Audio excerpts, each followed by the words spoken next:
တော်မူပါတော့တရမပီတိတန်တိဒုက္ခအသင်ကြီးဤဥက္ကရာဆရာတော်ဖြစ်တော်မူသော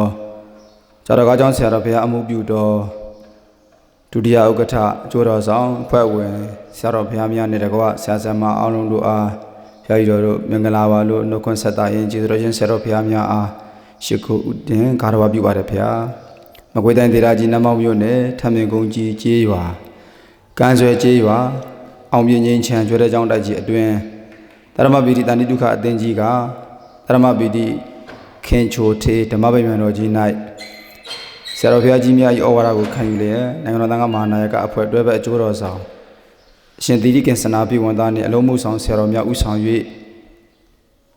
14ကြိမ်မြောက်ကျမ်းပါအပ်သောပရိယတိခြေဗုဒ္ဓတရဏယဉ်ကျေးမှုနှုတ်ဖြည်ရေးဖြည်စာမွေးကြီးဆိုင်ရာအကျိုးသင်တန်းများဖွင့်လှစ်သင်ကြားနိုင်ရေးနှင့်စာမွေးကြီးကျမ်းပါဖြည့်ဆိုမှုရက်တို့ကိုညှိနှိုင်းဆွေးနွေးတိုင်ပင်မိအခမ်းအနားအစီအစဉ်ဖြစ်ပါတယ်ဗျာအခမ်းအနားအစီအစဉ်ကျင်းပသည့်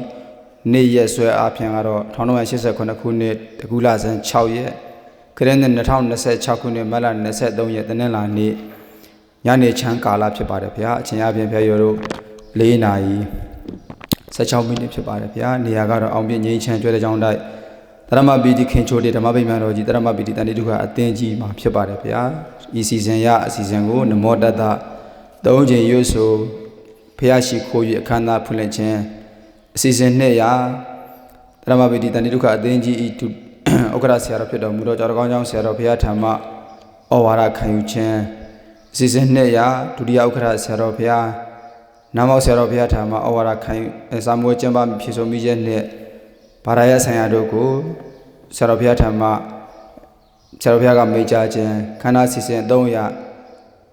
ရမပီတိတန်တိဒုက္ခအသင်ကြီးရဲ့အကျိုးတော်ဆောင်ထွေထွေတွင်မူဆရာတော်သမဏအာဇာနည်ဆရာတော်ဘုရားမှယခုနေ့ကျမ်းပါမိဖြည့်ဆိုမိချက်တို့ကိုညှိနှိုင်းဆွေးနွေးတိုင်ပင်သည့်စီစဉ်ဖြစ်ပါတယ်ဗျာထို့နောက်မှာတော့ဆရာတော်ဘုရားများသင်ကြားရေးဆိုင်ရာများစာမွေးဖြည့်ဆိုမိချက်တို့ကိုဝိုင်းဝန်းဆွေးနွေးတိုင်ပင်လျှောက်ထားသည့်အစီအစဉ်ဖြစ်ပါတယ်ဗျာတို့ဖြစ်ပါပြီအစီအစဉ်100အစီအစဉ်ကိုနမောတတ3ချိန်ရွတ်ဆိုဘုရားရှိခိုးရအခမ်းအနားဖွင့်လှစ်ပေးတော်မူနိုင်ပါရန်ရိုသေစွာလျှောက်ထားအပ်ပါသည်ဆရာတော်တန်ခါတော်အရှင်လူမြတ်တို့ဖျားနမောတတဘဂဝတောအရဟတောသမ္မာသမ္ဗုဒ္ဓတ္တနမောတတဘဂဝတောအရဟတောသမ္မာသမ္ဗုဒ္ဓတ္တနမောတတဘဂဝတောအရဟတောသမ္မာ